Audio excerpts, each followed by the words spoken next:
Welcome to Musicians versus the World, the podcast where we explore aspects of music and musician life that may not have been covered in music school.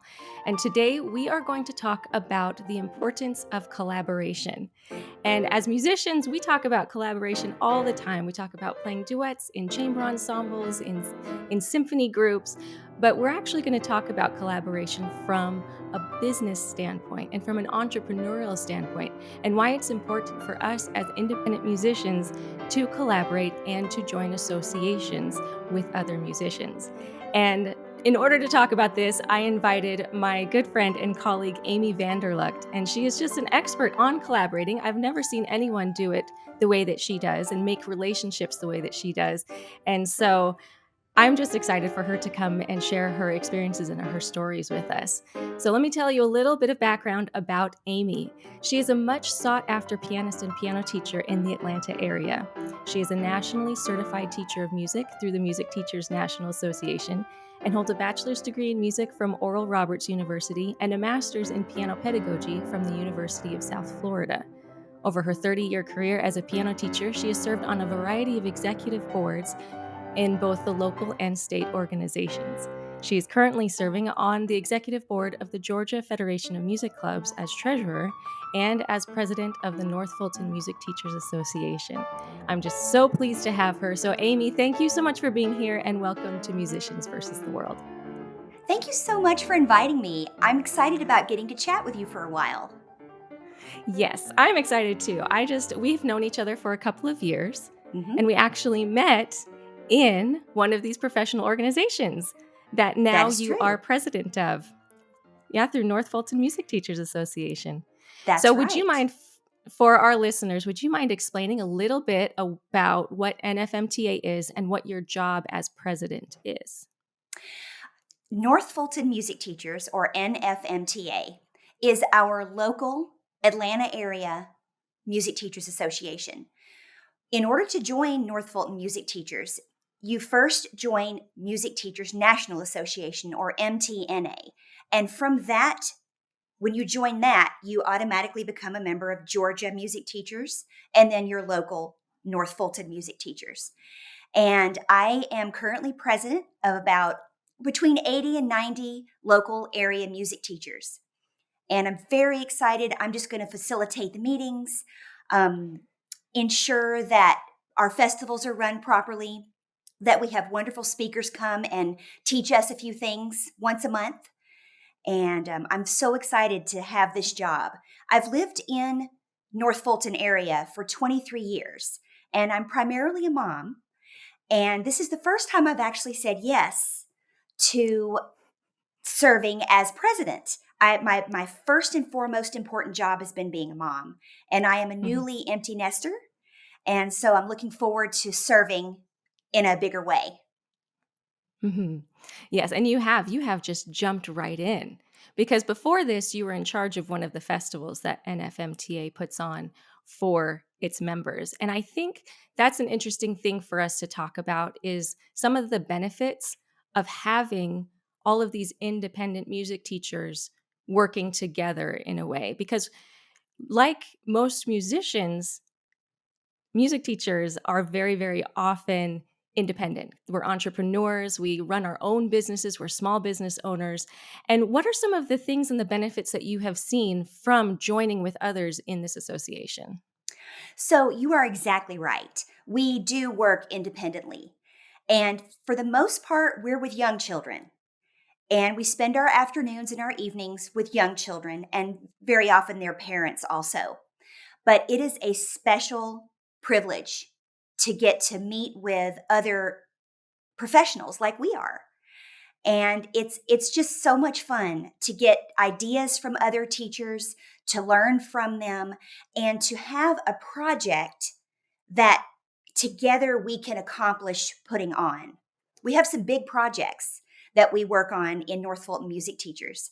And it's fun as a group to work together to figure out the best way to accomplish things and to watch the whole project unfold together. It's never a one-man job to do these festivals and recitals with our students. It's always more than one person it takes. Oh, yes, it takes committees to do all of these things. I'm thinking of just our fall festival. How many students do we have in that usually? So it varies year to year, but usually we Yeah, have between 450 and 550 students enter our fall right. festival. Usually around 50 to 60 teachers enter their Mhm. students. And it is quite the undertaking to put on Mhm. such a large festival for our local area Right. students. But that's what's so Right. exciting is that we have an opportunity as North Fulton music teachers to open up a festival for all the local area students. And they Right. usually leave happy and smiling. Parents are happy. It's a really fun festival. It is a fun festival, and something of that scale could not be done by just one studio or just by one piano teacher. You are Something with correct. 500 plus kids, that takes a whole committee and it takes all of those 50, 60 piano teachers to get together and to work together. So, Absolutely. And it also takes the full span of a year. So mhm, we do projects month to month for that end goal of this large music festival, and we do work together. mhm. Absolutely. Well, and then also there, like you mentioned, that there's recitals, there's public performances that the organization gives to students and to teachers. Talk a little bit about these monthly meetings. You said that you have presentations. What are those?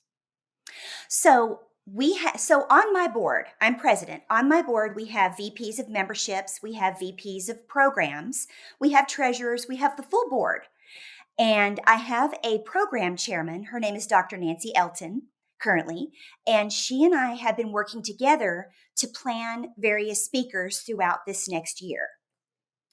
We Mm-hmm. meet we meet the second Tuesday of every month, and we're meeting currently at Piano Works in Duluth, Georgia.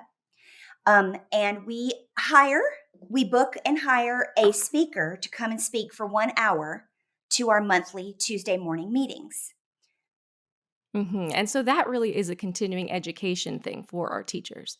It is a continuing education. Sometimes it will be a recital, a concert. Sometimes it will be a lecture demonstration. Sometimes it could be a master class where we have our students perform, and the speaker we have, the professional, will critique and will watch him teach a current student. Mm-hmm. And why is continuing education, why is that important for a professional musician or just professional teacher? So we get comfortable in our Mm-hmm. day-to-day teaching, and it's a motivating thing for me. That's mostly why I love these continuing education presentations and lectures and programs. It's just a little bit of motivation, and it's new ideas, and it's current happenings that help us teach better and portray what we want our students to learn in different ways. Sometimes we get stuck as teachers in the rut of teaching the way we do. And it's really exciting to get new ideas and new wording and new ways to help our students. Absolutely. Absolutely. And also, we mentioned that you're a nationally certified teacher of music, as am I. And part of that, you have to renew that every year. And it's a requirement to have continuing education to stay up to date with the current research and the current repertoire that's coming up. Yes, it is. And that's also a great goal. I'm a very goal-oriented person. I like to know what's coming up and how I'm going to get to that deadline. Right. And it's fun to go to concerts; they're required. We need to Hmm. be accompanists sometimes. We could play in church sometimes. We enter students in auditions. These are all requirements to be a nationally certified teacher of music. I love that Hmm. accountability. Right. For me Right. personally, I like to have the accountability of knowing that's required. And so let's plan the year out, and here's how that's going to be accomplished. Absolutely. And so these associations are not only helpful to our students, they're not only helpful to us as individuals, but I think it helps lift the entire industry of music teachers. It keeps us at a high level so that we know that our whole industry is keeping up and really giving, as a general rule, very, very high quality education to the future musicians. I agree. I think it's a wonderful thing for I think it's very important for local teachers to have the background and the support from our local associations. Hmm. Hmm. Now, on the national scale, these associations also offer things. I don't know if you take advantage of these or not. But they also offer things like insurance because, doing private insurance of either liability or health insurance is very, very expensive. But when you put a group of people together, you can get group rates for that. You can get discounts for supplies for like Office Max and for other things of that nature. And there's a lot of continuing education like webinars and then conferences, these yearly conferences. They are so great for collaborating and meeting other teachers that you may not see every day. Have you been to a lot of either state or national conferences? So it's funny you ask. Like I said in the beginning of our chat, I have been Uh-huh. primarily a mom. And I am Mm-hmm. brand new at the empty nesting thing and already have the MTNA National Conference in March in Reno, Nevada on my schedule. Oh, really? I have never taken advantage of these conferences because weekends are precious to growing children and being Right, part of of their course. activities. Mm-hmm. Absolutely. But I'm Absolutely. very So what are looking some forward to going to one in March. right. As president, I'm Absolutely. very looking forward to it. Now, what sort of things can you be expecting at the conference? So there'll be breakout sessions and there'll be topics that will be covered. There'll be recitals. There will be luncheons. There'll be definitely lecture demonstrations. I am not 100% sure about exactly how that's going to work because I have not attended any.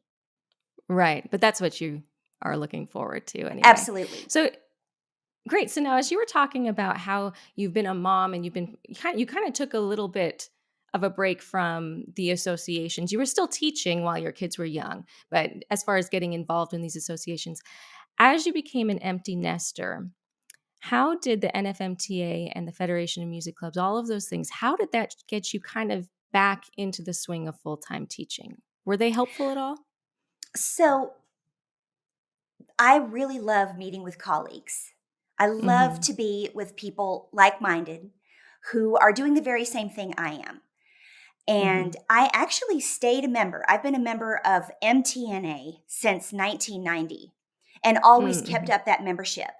Um, but I have loved getting back in the hang of attending every monthly meeting because there's been no reason for me not to anymore.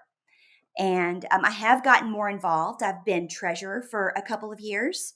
I was secretary of a local area, a state association. And I'm just thrilled to get to serve as president for the next 2 years. Yeah. So it's really helped you just jump right in and really become a member of that musical community. Very, very involved. And I Yes. have to mention that our local community is very international. We have members from China, from Korea, from Ukraine, from Russia. Oh my goodness, I can't even name all the countries that we have members from. We are very diverse.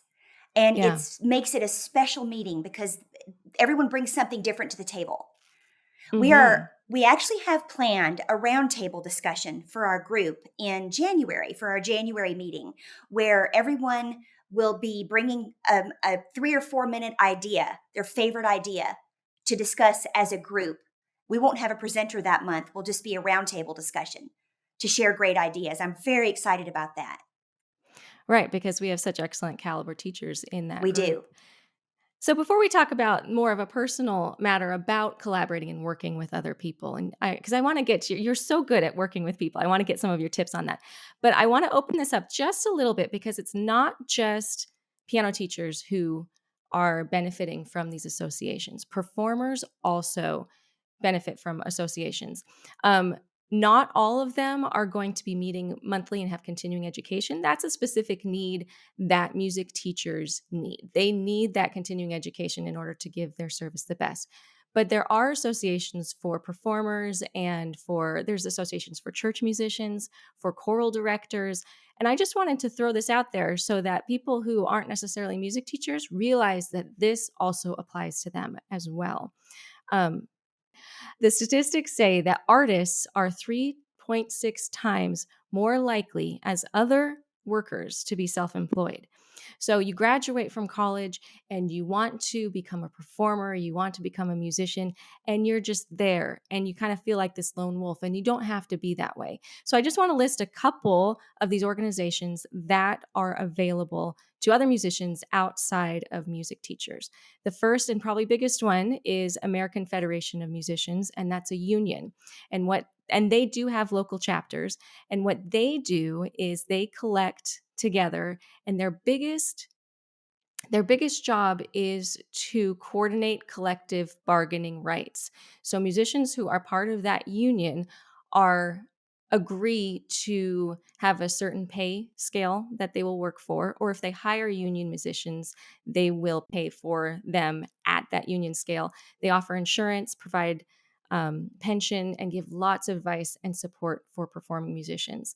That's probably the biggest one in the United States. There's also things like the Songwriters Guild of America for songwriters. There's the Gospel Music Association. And then you have things such as the Broadcast Music Inc. and American Society of Composers, Authors, and Publishers.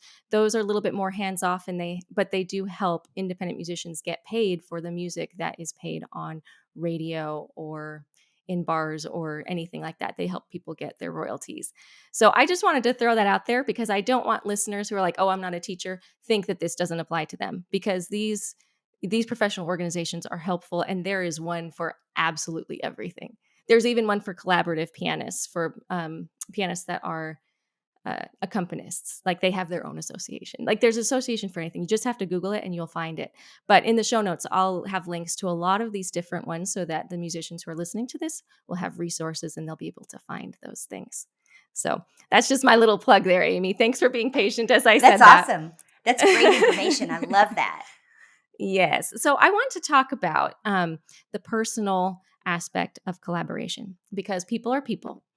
And have you found that there is any tips that make working with other people easier? The fact that we are all working towards the same end goal makes working together very special. There has to be something you're working towards, whether it be a presentation, whether it be a lecture, whether it be programs, whether it be a recital or a festival. We're working together for our students and for their families together. And so I find that the end goal is what motivates and what keeps us together. Mm-hmm. Right. And so when disagreements come, as long as everyone remembers what the end goal is, then there's usually a way to work through those disagreements. I tend to be very much of an optimist and a positive person. So once in a while, you'll have a glitch of somebody who's not 100% on board or wants to do something differently. And I find that just having a good conversation will usually just fix that. And a lot of times, another person will have a better idea. And so we'll just kind of re-aim ourselves to a different route to get to that end goal. Communication is so important, and it is how, as groups, we can be successful. Absolutely. Yeah. I had a mentor say, just remember you have two ears and only one mouth. So just keep things into perspective. That's good. That's really good. I try to live by that, but sometimes I'm better at that than others. I think we're all like that. Now, beyond the Music Teachers Association, I have noticed, and as I've watched you work within the community, you have made incredible relationships with people outside of the piano world. Like you've worked with piano stores and with churches and with schools, and so much community outreach. And I was just wondering, how do you do that? How do you make all of these wonderful connections? Absolutely. So it has been a pleasure watching my own 3 children who have been musicians growing up be part of these music programs at local high schools, middle schools, and actually elementary school. Back when my oldest was in elementary school, they still offered 4th and 5th grade music. Through those connections, I would always volunteer. I find that volunteering with your local public high schools or elementary schools, they love a good volunteer.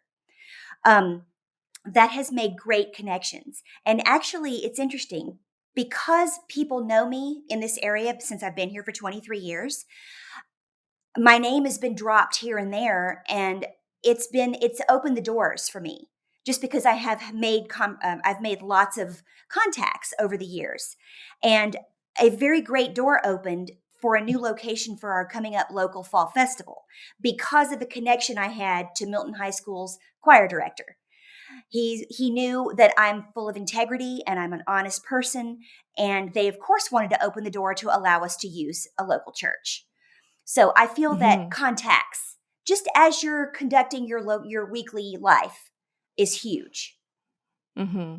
And you know what I like about what you just said is that we would call that networking, right? So you've been Absolutely. networking this whole time, but you are not labeling that as networking. You are just making friends.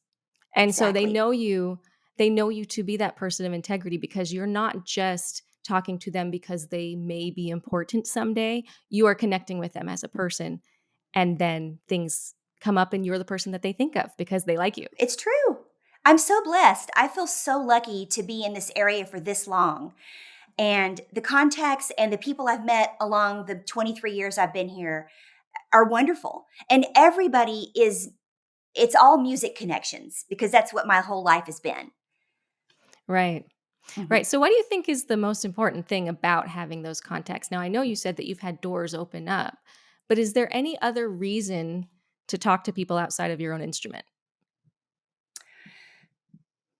Very often, festivals we put on as North Fulton music teachers, will need other types of musicians. Yes, I am strictly a pianist, but sometimes we need a voice judge. Sometimes we need a voice critique person. Sometimes we need strings or guitar. And sometimes we need advice from an orchestra director or a choir director. And so it's easy for me just to open up my email and ask a question, and within a couple days, I'll get a response. So those are important contacts to make as a musician. Absolutely. Yeah. And I also think, as you were talking about this, about guitar and about voice, we as teachers and as just musicians, when we're playing ourselves, we like to make the piano sing. Well, how do you know what a singer is supposed to sound like if you've never listened to a singer? Right? If we're supposed to be doing that, or if we're playing Scarlatti and we always tell our students about how Scarlatti music has so much Spanish guitar influence. Well, if we've never seen guitar, how are we going to know how to teach that? And I think you're right. Exactly. Having those connections make us better musicians on our own instrument. They totally do. They definitely make Yeah. us better musicians. Yes, absolutely. So, just kind of wrapping up here, as you are a teacher and you have so much experience, I'm going to ask you two questions. The first is, what advice do you have for anyone wanting to become a musician? And the second is going to be, what advice do you have for someone who's wanting to become a teacher? Not that teachers aren't musicians, but you know how they're kind of different pathways. And Absolutely. I know you teach both. So, what sort of advice would you give those two people? So, for a person who'd like to become a musician, I would say hone in on your set a goal for yourself. Setting a goal and mapping out how you're going to get to that goal would be hugely important. Um, there's a saying that says a parked car doesn't get anywhere. You have to put your car in gear and you will move forward little by little, no matter what speed you're going, as long as you're moving forward. Always have good people on your side. I mean, if you're going to become a musician, you'll need great instructors, and they'll help you with a plan for sure. Mhm. It's never too Mhm. late. Never, never, never too late. At one point, I had a 75-year-old piano student. It's never Oh. too late to become a musician and to want to go that Mhm. direction. Mhm. The Mhm. second question you asked me was about becoming a teacher. Yes. Yes. Okay. What should someone do who's wanting to become a teacher? What's some steps they should do as they are starting out with their studio? The number one most important step in becoming a teacher is to find a mentor. Find a mentor who is willing to pour into you, who is willing to answer your questions, who's willing to show you some ideas.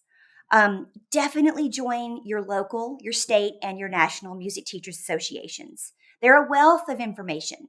We talked earlier about webinars that are available, monthly meetings in your local area. They're hugely important. It's a great place to meet people and to let everyone know that you're taking students. Yes. That's a wonderful place to say, hey, I have room in my studio for teachers, for students. Mm-hmm. But a mentor is your number one most important person to find. And you can find a mentor at your local area music association. Yeah. Just as a follow-up, do you have a mentor? Did you have one when you started out? Oh man, did I have a mentor. I had I had a mentor when I was a senior in high school, my own personal piano teacher. Her name was Marcia Woolers. She was my teacher my senior year. She motivated me and helped me be a young artist, join guild, participate in federation festivals as a student, as a senior in high school.